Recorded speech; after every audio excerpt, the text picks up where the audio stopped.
कई वर्ष पहले इसी तरह का एक जनसलाह इसी प्रांगण के अंदर जो है महापुरुषों की रहनुमाई के अंदर यहाँ पर समागम लगा था। और जो संत महापुरुषों ने इस गुरुमत समागम की, समाज की सेवा की, संगत के कारण की जो जिम्मेदारी और सेवाएं संत महाराज जसपाल दास जी को बख्शी महापुरुषों ने, और मैं समझता हूं उन सब सेवाओं को जो है ये गुरु परिवार बहुत ही बेहतरीन तरीके से, बहुत ही बेखूबी तरीके से निभा रहा है। इसलिए किसी भी संत महापुरुष की, किसी भी व्यक्ति की जो है पैसे से, धन दौलत से उसकी ताकत को नहीं नापा जाता। सबसे बड़ी अगर ताकत है संत जी की, एक गरीब साधु होते हुए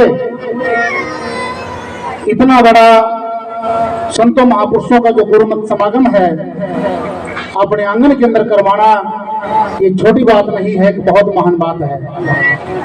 इसलिए मैं डेरा दयालगढ़ की ओर से संत महाराज जसपाल दास जी को और उनकी जो अर्धांगिनी है, बच्चे हैं जो महाराज जी के साथ में कंधे से कंधा मिला करके इस कार्य में अपनी भागीदारी सुनिश्चित करा रहे हैं, और जो मैनेजमेंट है, जो सेवादार हैं, वो सब बधाई के पात्र हैं। इसलिए ये कार्य इसी तरह से चलता रहे। गुरु सासंग जी, ऐसी मैं मंगल कामना जगत गुरु रविदास महाराज के चरणों में करता हूं। देश दुनिया के अंदर जो है ऐसे महापुरुष कम पाए जाते हैं जिन्होंने अपना जीवन गुरु रविदास जी महाराज की पवित्र वाणी के अनुसार लगाया हो। एहो जन्म तुम्हारे लेके, गृहस्थी के अंदर रह करके गृहस्थी की मान मर्यादा को ध्यान में रखते हुए परिवार का संतुलन भी लेकर के चलना, जो जिम्मेवारियां हैं बच्चों की, परिवार की, जो हद जिसको कहा जाता है हद, जो स्टार्टिंग की जो पहली जो स्टेज है गृहस्थ आश्रम में रहते हुए इन जिम्मेवारियों को निर्वाह करते हुए, और उसके साथ साथ जो आए गए संत महापुरुषों की सेवा करते हो और संगत की सेवा के अंदर जिनका जीवन हो। इसलिए एक बहुत बड़ा दो नावों के प्रसवार होने जैसा होता है। हमने दो घोड़ों के ऊपर चढ़ा देखा ना कोई। इसलिए धर्म बंधुओं, गृहस्थी माही रहे, भीतर राम का राज। गृहस्थी माही रहे, भीतर राम का राज। कहे दरिया वो साधवा, मेरे सर मस्तक का ताज। जो गृहस्थ आश्रम में रह करके गृहस्थी की जितनी भी जिम्मेवारियां हैं उसका निर्वाह करते हुए, और जिसके भीतर में परमात्मा के नाम का राज चलता हो, संगत की सेवा का राज चलता हो। साहब लिखते हैं गुरबाणी के अंदर, वो भगत, वो संत मेरे माथे का ताज है। गुरु महाराज जी ने गुरु ग्रंथ साहिब के अंदर लिखा, भगत मेरे माथे की मुकुटमणि। वो भगत, वो संत मेरे माथे की मुकुटमणि है। इसलिए गृहस्थ आश्रम सबसे बड़ा है। गृहस्थ आश्रम से चाहे कोई बाल अवस्था हो, चाहे कोई ब्रह्मचारी हो, चाहे कोई सन्यास हो, चाहे कोई गिरी हो, चाहे कोई पुरी हो, चाहे कोई वैरागी हो, सब गृहस्थ आश्रम से निकल कर गए हैं। गृहस्थी जो है सबका पूरा पड़ता है। गृहस्थी बड़ा है।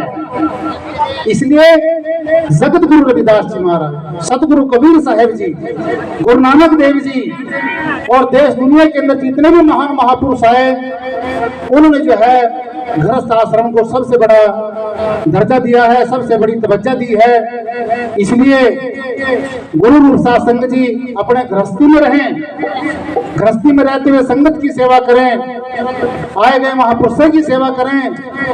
बस उनका सहज में ही संसार से अलोक और परलोक अपना आप समझ जाता है। मीरा ने खुल करके गया था, गुरु गरीब नवाज मुझे आस नहीं है तीर्ण में,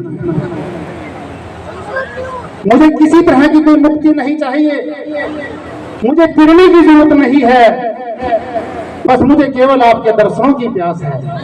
ये जीवन के अंदर पगडंडियां हैं, कोई सेवा के बल पर तिर जाता है। मैं देख रहा हूँ ये बहन बेटियां धोरन से और हमारे जो संभालक से जो बच्चे हैं कलेश्वरा से, सेवा ना कोई गाने का मन है, ना कोई और किसी तरह की कोई टारगेट है, बस हमारा समाज विकसित हो, इन बच्चों का ये लक्ष्य है।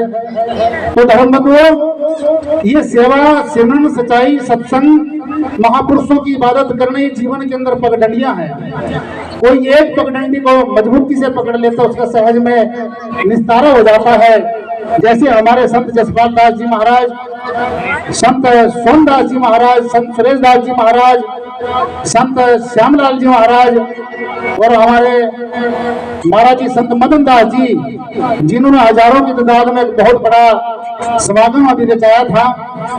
और हमारे जो प्रचारक रमेश जी बैठे हैं, डॉक्टर मिश्राम जी, हमारे साथी जो है श्री जगदीश जी और श्री रविंद्र जी और सेक्रेटरी महोदय बलबीर जी और हमारी बेटिया मनु, ये जितने भी समाज के कौमी एकता के जो हमारे महापुरुष हैं, सब कार्यों के अंदर लगे हुए हैं। जीवन के अंदर पगडंडियां हैं, कोई भी एक पगडंडी को आप मजबूती से पकड़ लो धर्म बंधुओं, बस उसी पगडंडी से जीवन का निस्तारा हो जाता है। हमारा प्रयास होता है जहां से भी हमें निमंत्रण मिले हम अपनी हाजिरी सुनिश्चित कराएं। महाराज जी से मैंने बेनती की थी कि मैं 2 बजे के करीब पहुंचूंगा। अभी 1-2 जगह कार्यक्रम थे सुबह और हम लोग सुबह से निकले हैं, वो कार्यक्रम निपटा करके पूरा जो टाइम है महाराज जी के चरणों में यहाँ पर हम जो है संगत के दर्शन करने के लिए पहुंचे हैं। तो मैं आज के त्योहार की, आज के इस कार्यक्रम की बहुत बहुत हार्दिक शुभकामनाएं देता हूँ और विशेष रूप से बधाई देता हूँ महाराज जी को। ये कारवां इसी तरह से चलता रहे। जहां कहीं भी मैं मंच के माध्यम से इस बात का आह्वान करता हूं, डेरा जालगढ़ की आप जरूर समझें, हम जैसे कैसे भी हैं, जब भी आप मैसेज दोगे हम जो है सर के बल जो है महाराज जी के साथ में कंधे से कंधा मिला करके इस कार्य को जो है हम जिंदा रखने का प्रयास करेंगे। धर्म बंधुओं, आइए ज्यादा समय न लेता हुआ बस मैं 2 कली का शब्द आपके चरणों में पढ़ूंगा। समय बहुत तीव्र गति से बह रहा है और सबसे बड़ी खुशी की बात यह है महाराज जी ने जो है साइड में 11 साढ़े 11 बजे से लंगर चलाया हुआ है। जिन्होंने मनुष्य की जो एक इच्छा होती है, किसी को तो भोजन की जरूरत है, किसी को पानी की जरूरत है, और मैं समझता हूँ आज ये जो आंगन के अंदर बहन बेटियां और संघ समाज बैठे, ये मूल करीम है। बहुत से ऐसे भी प्राणी हैं जिन्होंने भोजन ग्रहण नहीं किया, वो संतों के साथ में भोजन ग्रहण करना चाहते हैं, लेकिन जिन्होंने भोजन ग्रहण कर लिया, कुछ लोग आए और चले गए, बस जिसका जितना टाइम है वो उतना लेकर के चला जाता है। वो लोग बड़े बड़े भागी हैं जो संपूर्ण सत्संग करके आरती आदि का आनंद मान करके जो है ये संत महापुरुषों से विदाई लेते हैं, उनका अहलोक और परलोक समझ जाता है।